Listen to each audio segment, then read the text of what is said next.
یہ کوئی پابندی خدا اور خدا کے پیغمبر نے نہیں لگائی. ہمارے ہاں تو ایک ہی امام ہے اور وہ محمد الرسول اللہ صلی اللہ علیہ وسلم ہے.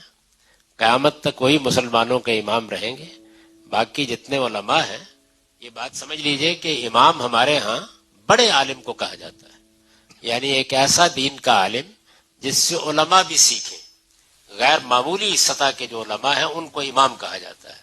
یہ امام کوئی آسمانی منصب نہیں ہے، یہ ایک بڑے عالم کے لیے ایک لفظ ہے جو ہمارے ہاں استعمال کیا جاتا ہے.